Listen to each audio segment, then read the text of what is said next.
Prepare yourself. Open the way.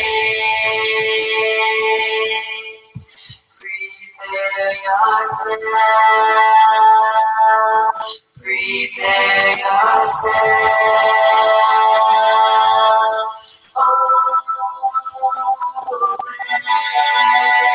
Open the way.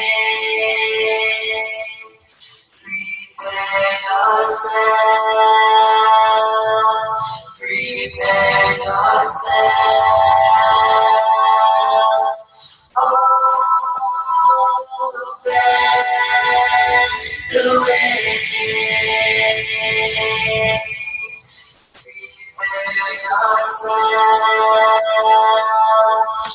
Prepare yourself.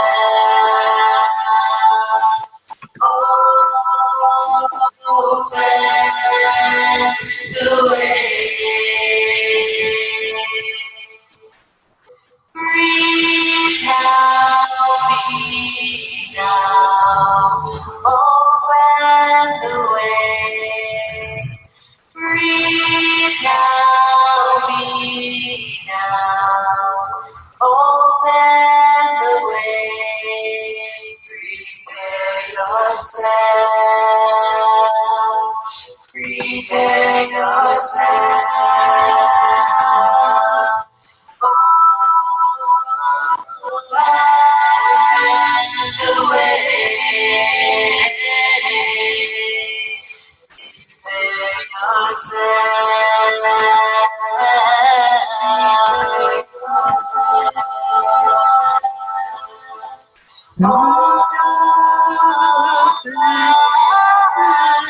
way.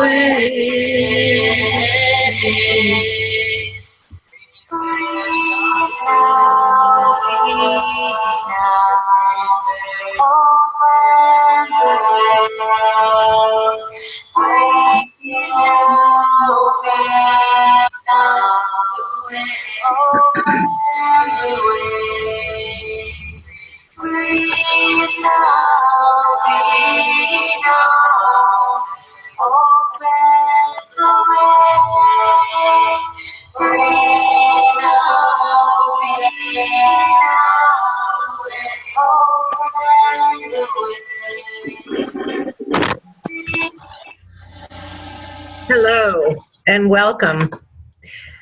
That beautiful music was by Abby Spinner McBride. It's called Prepare Yourself from Fire of Creation. Welcome to our Salon meditation. As you can all see from the screen, something happened. I think Mercury retrograde is about to begin, even though it's next month. We're beginning to feel some technological glitches. At least that's what I've heard from many of my friends, and today I just demonstrated it. So we're all on there like a patchwork. So hello, everybody. Hello. How are you? Welcome. Welcome. You can unmute yourself if you want, and we can go around and introduce ourselves quickly, and then we'll start with the program. Anyone want to say hi? Hi. This is Lee. Hi, California. Lee. Hi. I've been waiting for this morning. The time change and everything. I do have my candle burning right now. And thank you for inviting me. I didn't expect to be on the phone. I had to hurry to get my phone so I could call. So happy Samhain. Blessed be. Blessed be. Okay, anyone else? Okay, so why don't you mute yourself and we'll begin. As I said, as I began this, I hit some button, everybody's appeared on my screen, and I can't find the share screen button. I had some beautiful images that I wanted to have you look at while I talk to you a little bit about Hecate, but it seems as if it is not to be. Okay, so next year maybe we'll have those beautiful pictures. So welcome. Samhain is the eighth gateway of the Wheel of the Year. It's the gateway of death, if you will, and the Celts saw it as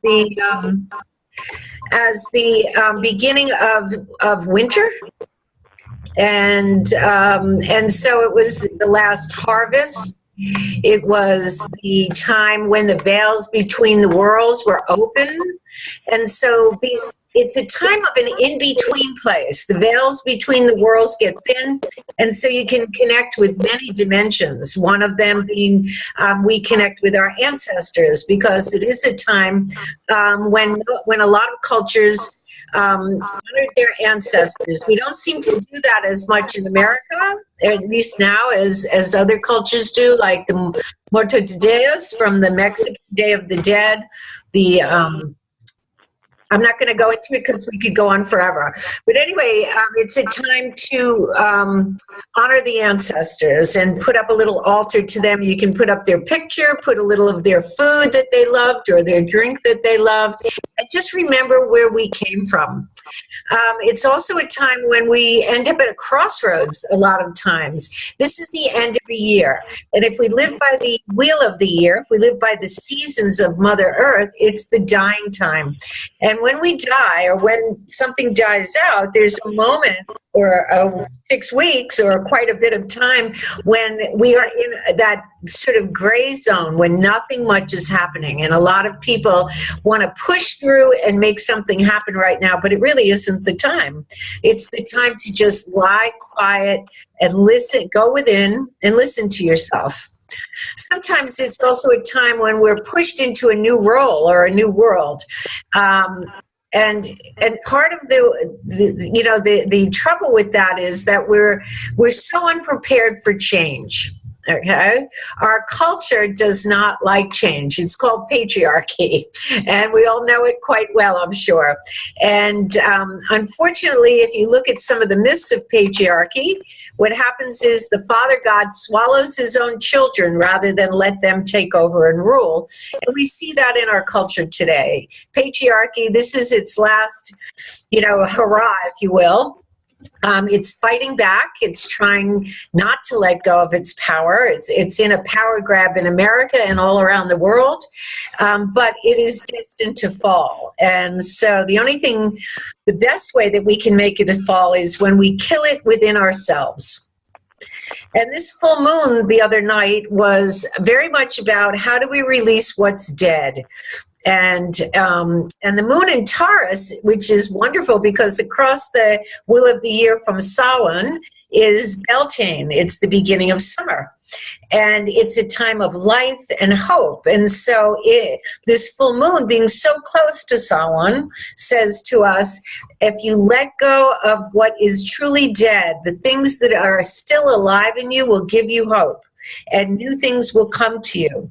We really can't bring new things into our life until we get rid of the things that no longer serve us. We just don't have time. That's all I hear from everyone is no one has time to do anything. And so to make time, to make space in our lives, we need to get rid of what's dead. And as I said, because our culture fears death, I think patriarchy fears death because they believe in that beginning, middle, and end. And then when they get to the end, it's the end. That's why we hear men, especially men, they want to live forever. Someone just told me the other night that Elon Musk wants to put his consciousness into a robot so it will live forever. And even though he might be a creative kind of guy, we really don't need Elon Musk per se, living forever in a robot. This is because so many men and a lot of women don't believe that we come back. They don't believe in the cycles of the earth. They don't believe that we're connected to Mother Earth. But we are. Just like the trees lose their leaves now, in the spring, those leaves will grow again. New leaves will grow again. So we too, if we let go of things when they're dead, we give our energy space to grow new leaves, to grow new life. So this full moon that we just had this weekend is very much about that balance of death and rebirth, death and new life, Taurus and Scorpio. So what I would like to talk about, a little bit is which goddess we'll talk about, because the feminine is definitely rising again. For those of you old enough to remember, back in the 70s, the goddess arose. That was when a lot of the big goddess people were around, a lot of great books on the return of the goddess. I think it was because the men went to the moon. Our men went to the moon and they took a picture of Earth rising above the moon, crowned with the stars of the universe. And that's an image from the Book of Revelations, which is kind of a strange book, and we don't have to buy into all of its myths. But it's so interesting that the really right-wing Christians, they talk about the four horsemen of the apocalypse and how the Jewish people have to have their homeland so God can come again, Jesus can come again. But they always skip over the part about the portent that appeared in the heavens, a woman clothed with the sun, standing on the moon, crowned with stars, giving birth to the Savior. And that is us. Each of us women, that is the earth herself. That's why I love that moon picture, that picture of Earthrise from the moon. I think that's when we began to see the goddess return. And then in this book of Revelation, it's so interesting because when she gives birth to the new age, the devil, or not the devil, the dragon of unconsciousness, which we could call patriarchy at its worst, chases her away into the desert where she gets the wings of the eagle, where she becomes wise. And that's where we are right now. For a long time, for many decades, the goddess kind of disappeared. No one would publish goddess books, and we really didn't talk about her a lot. Most people didn't, but she has come back to us now wiser than ever. If you look on the internet, there's so many groups about wise women and wisdom salons and words of wisdom, everything. And that is the real gift that women have to give men, our wisdom. We are deeply connected to Earth's wisdom if we shed the cloak of patriarchy. So as we go on this journey, that's part of your job when we go on the journey, is to shed those patriarchal parts of yourself that really aren't needed anymore. But first, I'd like to introduce you to the goddess we're going to talk about. I had beautiful pictures, but I don't know how to do screen share, except with all of you. You're all here on my screen. And from the last time I used Zoom, it seems as if I can't find this screen share anymore. Let me try one more thing, if you don't mind. Okay, nope. Okay, nope, that's for the chat, and that's not going anyplace. And I don't see the screen share anyplace here. So we're going to have to do without the beautiful pictures that I wanted to show you. Okay, so anyway, sit back. Let me give you a quick history of Hecate. Now, we know her from centuries of the church totally transforming her. We think of her as the Halloween witch with the green face and the wart on her nose and the old crone, and she's supposed to be a scary image. And this is what our culture has done to this great ancient goddess. Hecate is more than 5,000 years old, okay? And she's associated both with death and birth and with light. She comes down to us through two forms. One is from Egypt, where she was connected to the Egyptian midwife goddess, Hecate, who was also called the Hag, which meant the wise woman of the tribe. And so she was a midwife goddess. She also comes to us down through, and this is where most of us know her from the Greeks. And she was supposedly a Titan whose mother was Asteria, a goddess of the stars. Asteria, Aster, light, stars. And she was so powerful that when the Olympians overthrew the Titans, the great powers that ruled before the Greek Aryan gods came into power, instead of banishing her, they invited her to come live in Olympus with them, but she declined because she's very independent. And she is the ruler of the earth, the seas, and the heavens. Okay, she's the great goddess, and she was worshipped as the great goddess up until the 3rd century after Christ, CE, they call it now. She was the creatrix, and it's interesting, she's also called the world soul. And the world soul is, we could call it the Akashic Records, we could call it the Anima Mundi, the world soul, but she's the consciousness of the earth, the light in nature, the spirit in nature, which patriarchy has so refused to believe in, that they are killing and raping the earth and killing off the animals and killing off all species as well as us, because they have no connection to this idea that we are all alive and all spirits. So anyway, Hecate's name means something like she who works her will from afar, or the shining one. It's about how she has so much power that she can help us see in the dark. And one of the things she's associated with is that state that is, you could call it almost an embryonic state, when the grains are dead and they start to decompose, but that opens them up to germination. So she's the goddess of those in-between places between life and death, where we no longer have our old life, but we don't have our new life yet.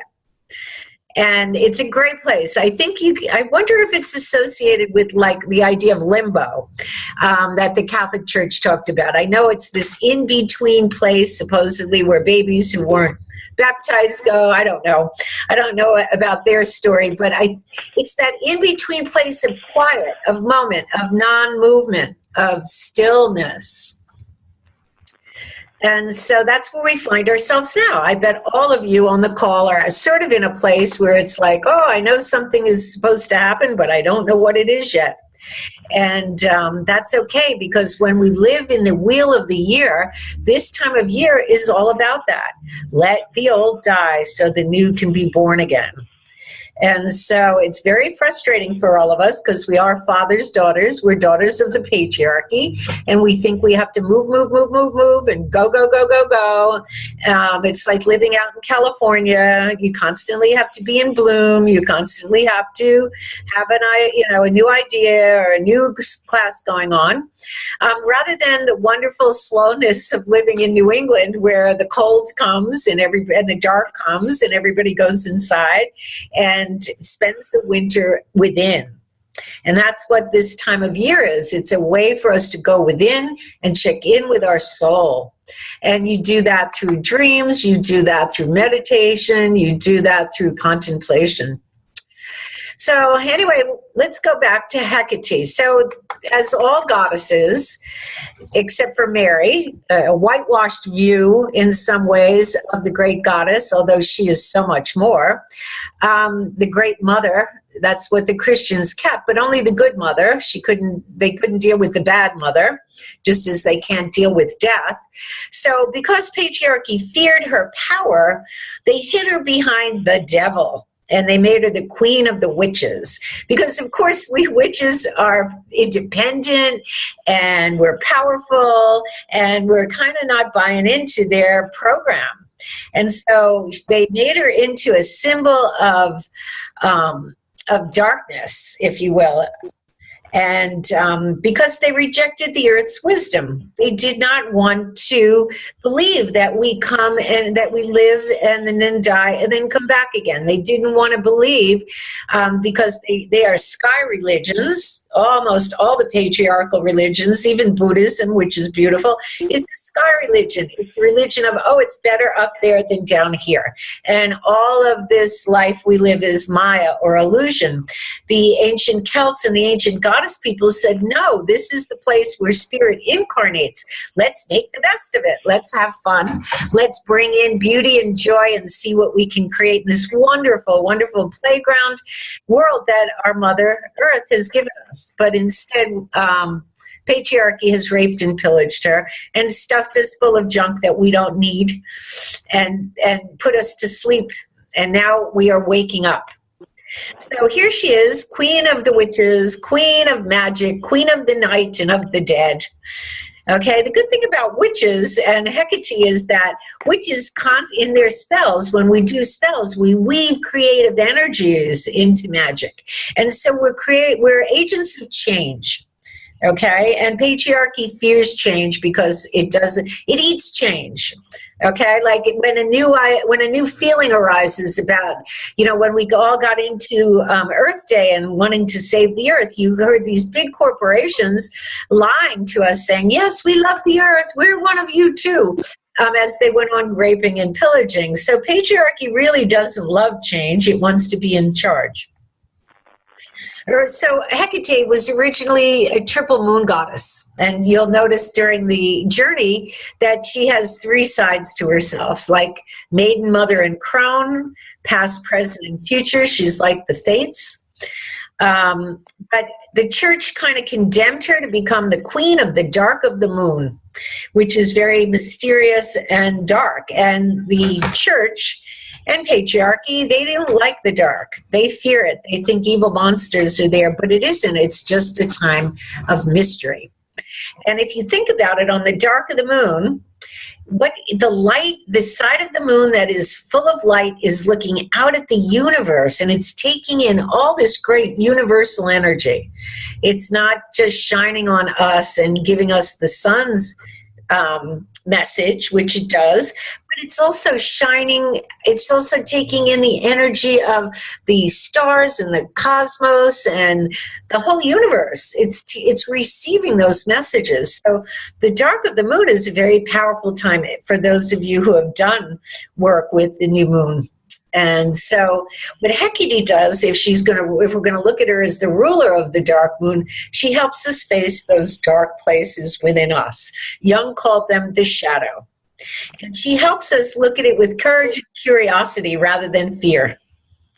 Okay, because when we face our darkness, not only our darkness, our inner darkness, but the darkness of our times, everybody's so afraid of where we're going. But this is, if you know astrology, America is at the end of a Pluto cycle. In 2023, Pluto will have what we call the first Pluto return. It happens every 240 years or so.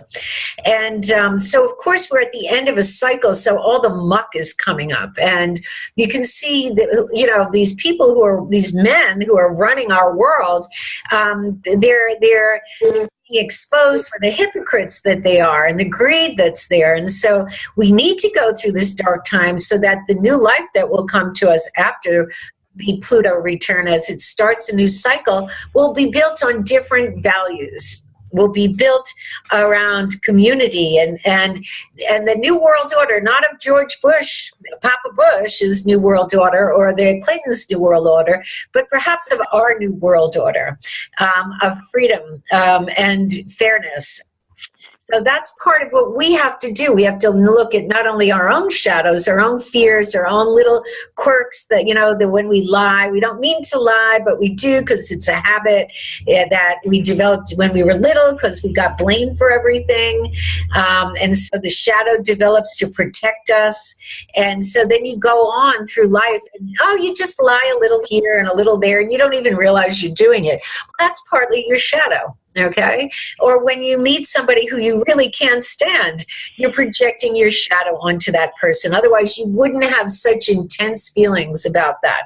I think we're allowed to have intense feelings about the evil in the world, but I don't think that and I don't necessarily think of that as our shadow, but it's the shadows in our culture that we have to face. But our own shadows are much more, littler, a little more petty, but they can bring us a lot of trouble. So Hecate's power can help us face this darkness, not only of our times, but in ourselves, because we have to get rid of patriarchy within us if we're going to lead the way into the future. And we want a future that's life-affirming, that's light-filled, and Hecate is the way shower, and she's also the guardian of this as we go through these in-between states of being and transformation. Hecate guards doorways and borders. She's the goddess of passages between the worlds, and she opens the veils between the worlds, especially now at Samhain, when the veils are thin. So she's not afraid to show us death because she knows that that's just the first step in transformation that will lead to new life. And one of the things that she has, one of her tools is a cauldron.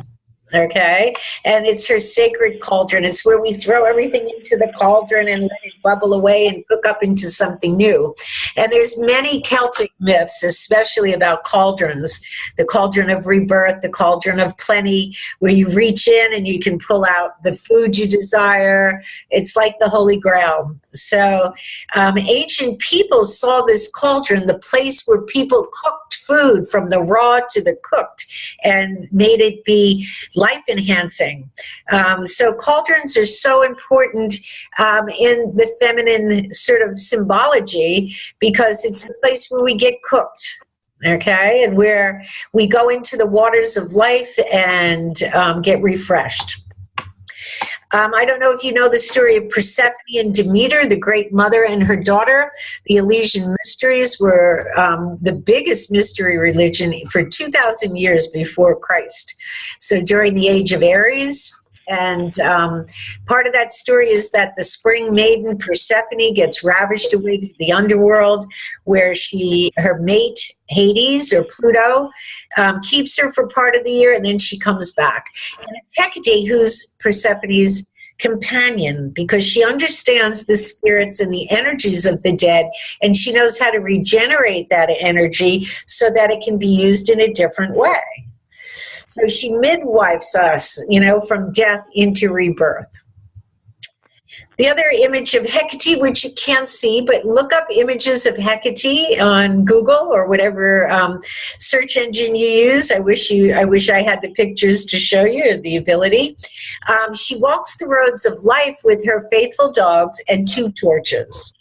Her dogs can accompany her to the underworld, and she goes to the Triple Crossroads because she's the guardian of the Triple Crossroads. That is, in one sense, the past, the present, and the future, okay?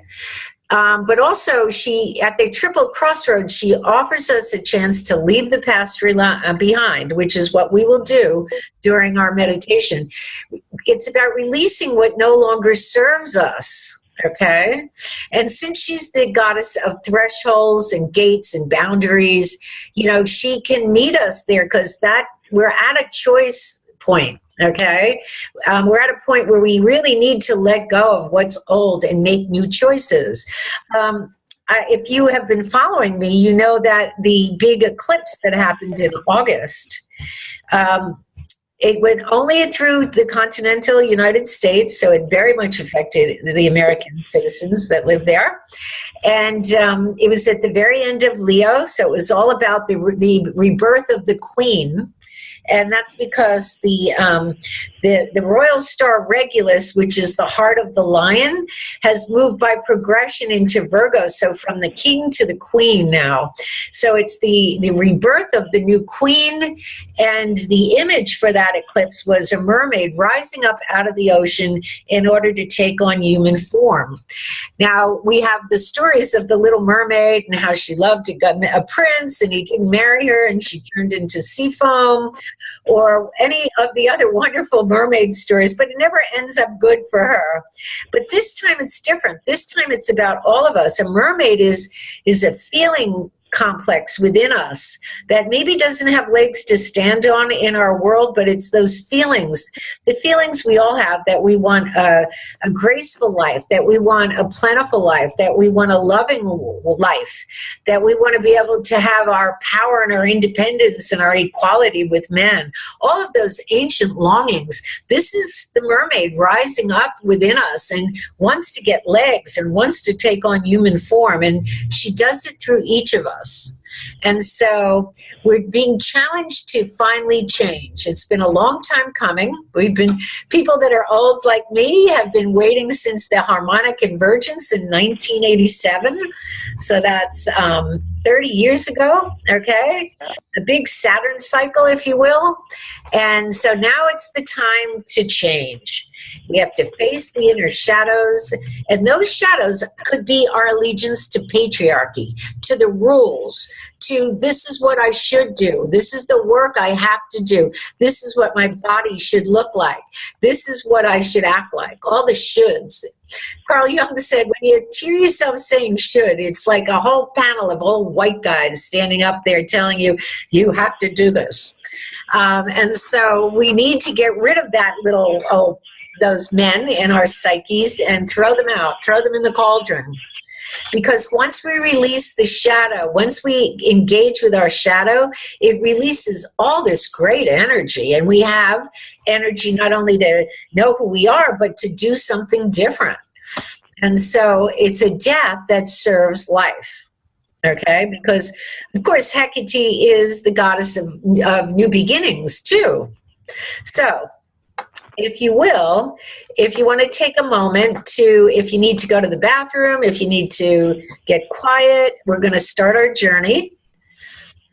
And unless I see somebody raising their hand and doing anything, I'm going to imagine that you're all doing well. I'm looking at the chat. There's nothing in the chat.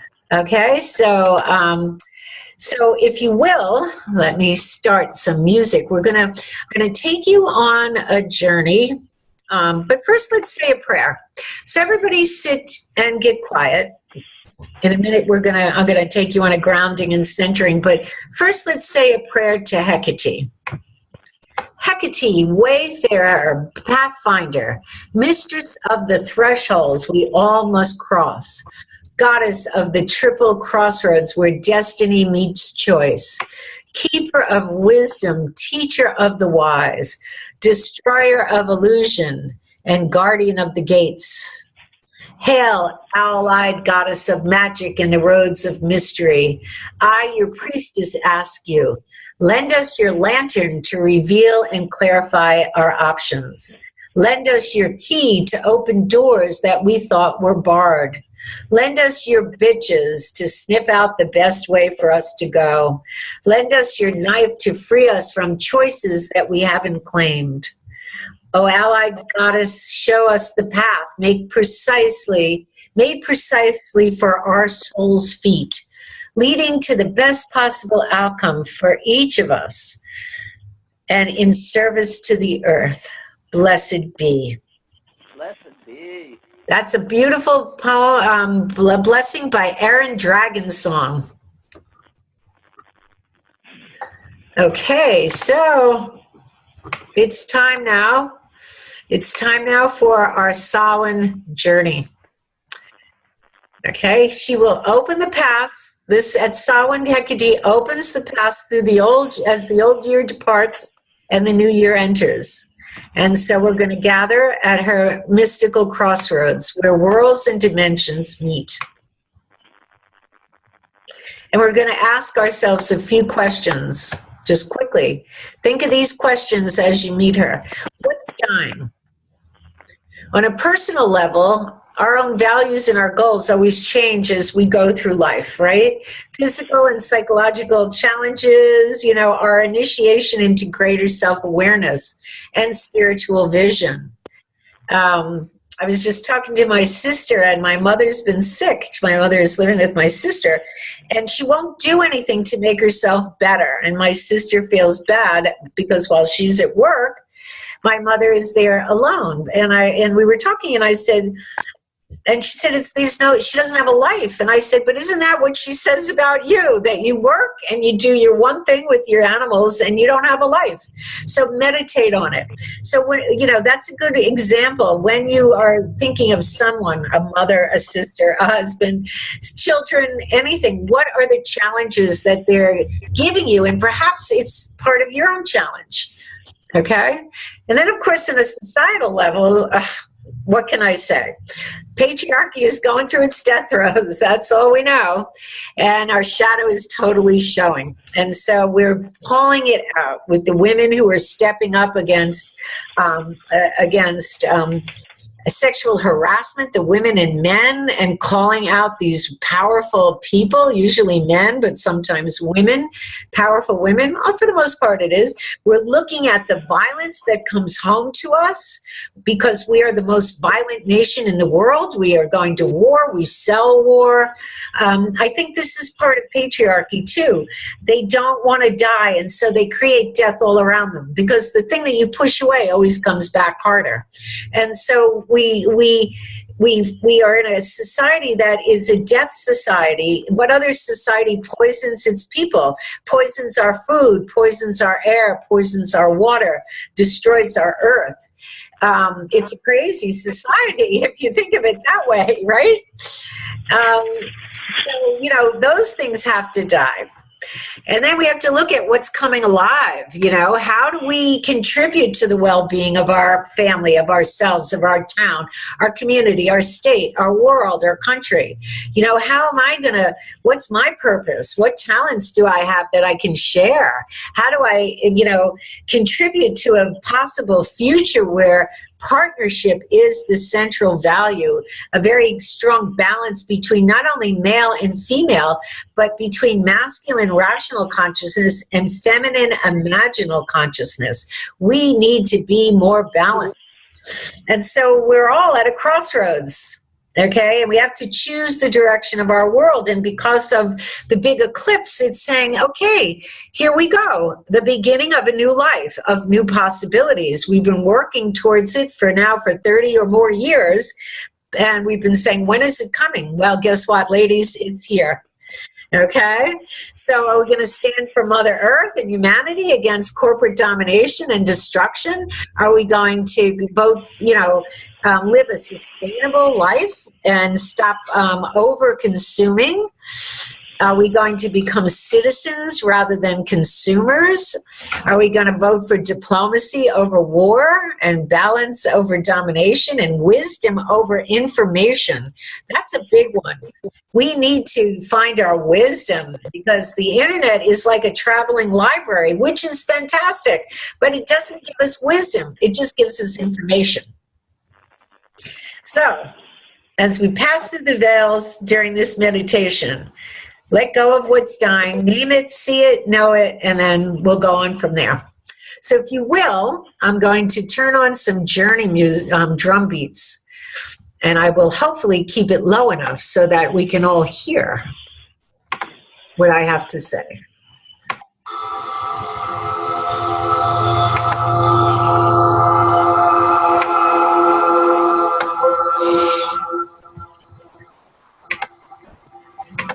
Okay, so close your eyes and take 3 deep cleansing breaths and let it out with a sigh.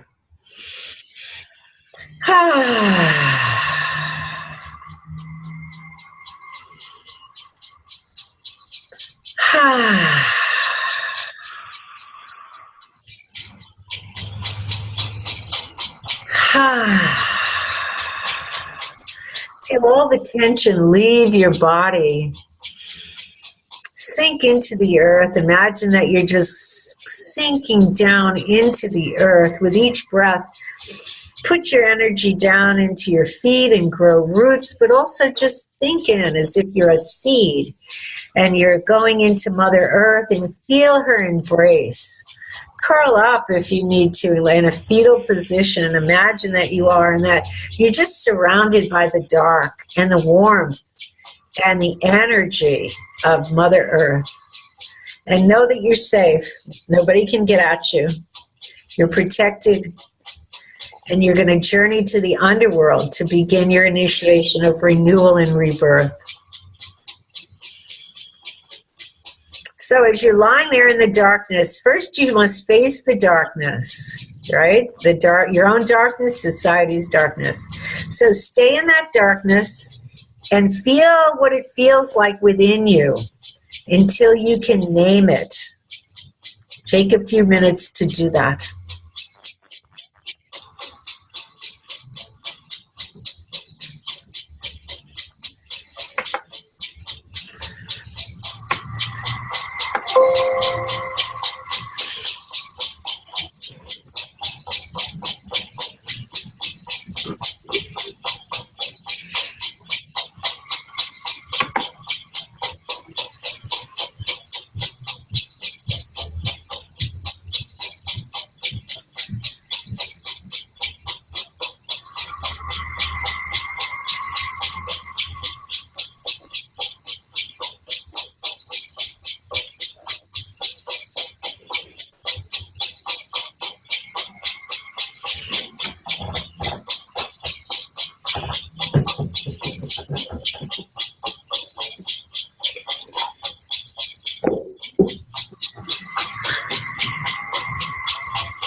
Now that you've named the darkness, see the light.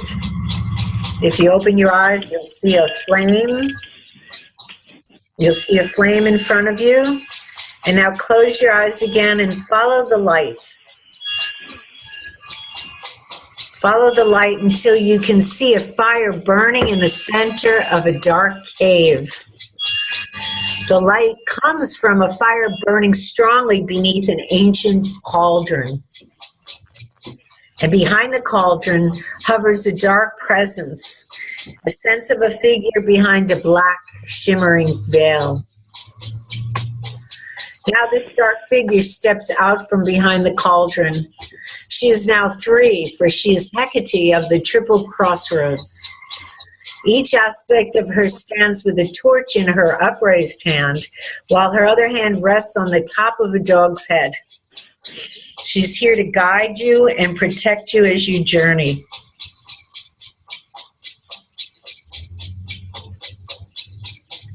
The Triple Crossroads appears behind her, and on one path stands the cauldron. Approach the cauldron and look into it. You might see things floating there, things that are ready to die if only we'd let them disintegrate. Look up into the eyes of the dark presence and see Hecate as queen of the dead.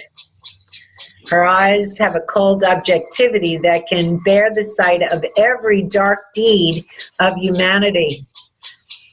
Look into her eyes and see what she sees in you. Her look will show you what is dead and yet still living in you. Let her eyes show you what you really need to let go of, the things that are draining your life's energy. And once you can name it, throw it into the cauldron and watch it dissolve.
Once you can see it and name it and you throw it into the cauldron, let it go.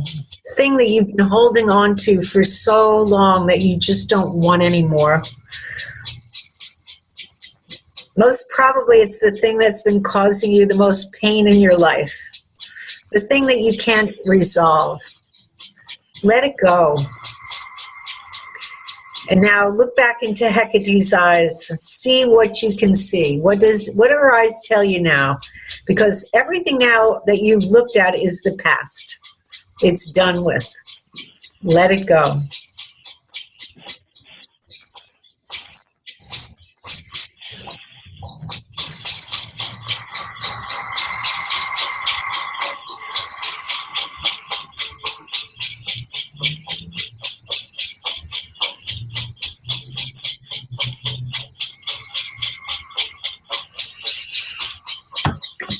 Okay. Now take a breath and imagine that you close your eyes on Hecate and her cauldron. And now when you open them again, you're standing before the second aspect of Hecate, who guards the presence, the present. And now her cauldron has become a grail of crystal clear water. She offers you the grail to drink from, and then sprinkles some of the water on you to purify you. Now look into her eyes and see how they're filled with compassion. And she asks you, name your blessings. Name your blessings.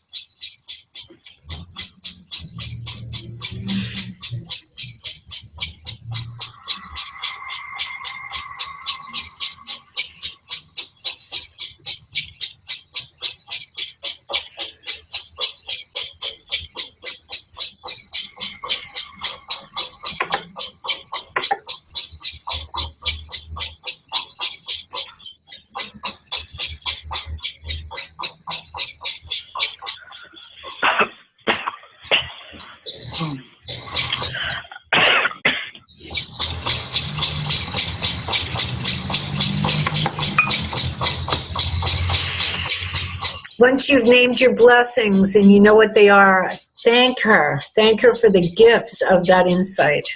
And also thank her for all the gifts of your life.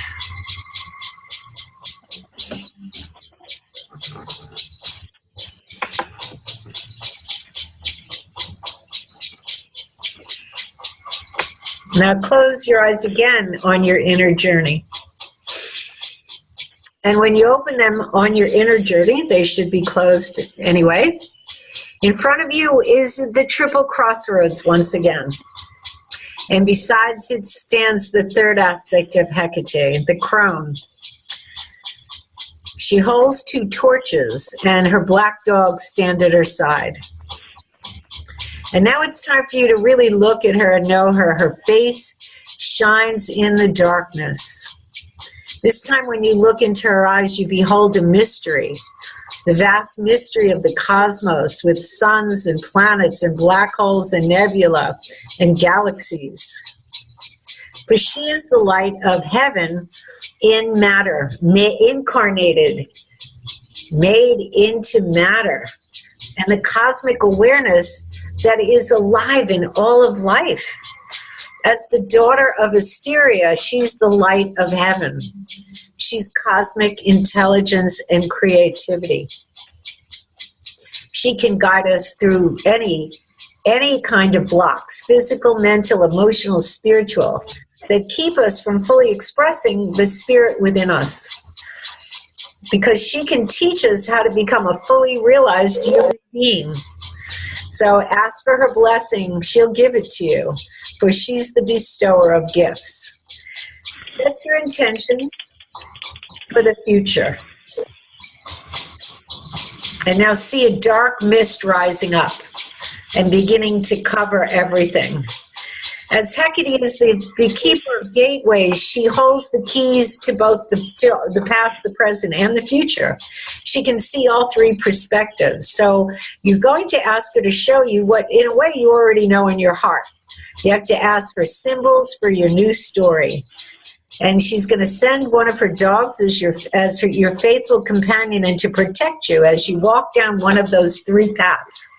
And she hands you one of her torches to light your way. And then she holds out a key to your future. Okay, and she says, choose which road will take you to your heart's hope. Take one of these keys and walk into the darkness. Let my torch's light show you the way. Let my dog be your protector. Take a walk, go in to the unknown, and see what you can find of your future.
Okay. So slowly take 3 deep breaths. It's time to come back from our journey. 3 deep breaths and begin to feel the world around you. 3 deep breaths. Feel your body.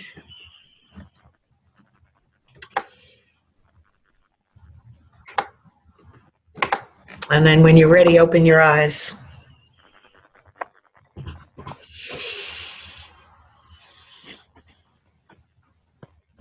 When we're done here, take time to write down what you saw and meditate on it for the next 6 weeks until the winter solstice. You don't have to know the answers now. Now is the time of not knowing. When people say to you, what are you going to do? You can say, I don't know. I don't know yet. Let me see. Be comfortable in the not knowing. That's one of the gifts that's one of the lessons we have to learn. We have to learn to be happy with our uncertainty. We have to learn not to freak out. Okay? One day I was talking to somebody and I realized that worry is just the negative use of imagination. We have this wonderful gift of the imagination, and yet we spend it worrying rather than thinking or imagining the best. So imagine that doing nothing, that being that sort of lumpy seed that's beginning to germinate, that's okay. You're allowed to do that. Hopefully by winter solstice, the light will be born again. You will get refreshed. You're allowed to get ideas before then, of course. You don't want to keep off of it. Push it away because it's come early, but you don't have to turn it into something in the world in the next week or 2. Okay? So I am going to, does anyone have any questions? If you do, unmute yourself and let me know, or you can unmute yourself and just let me know how you enjoyed the meditation. No one? Okay. Before we go, I would like to offer one more prayer to Hecate. Blessed Queen, Lady Hecate, you have gifted us with the privilege of seeing beyond ourselves. We have walked in your dread world, and you have graciously returned us to this world. For this we give thanks. Blessed be. Thank you all for joining me today, and thank you all for going on this journey. Each time one of us becomes more conscious, we bring more light into the world, and that is our job as women. Blessed be, ladies, and happy Samhain.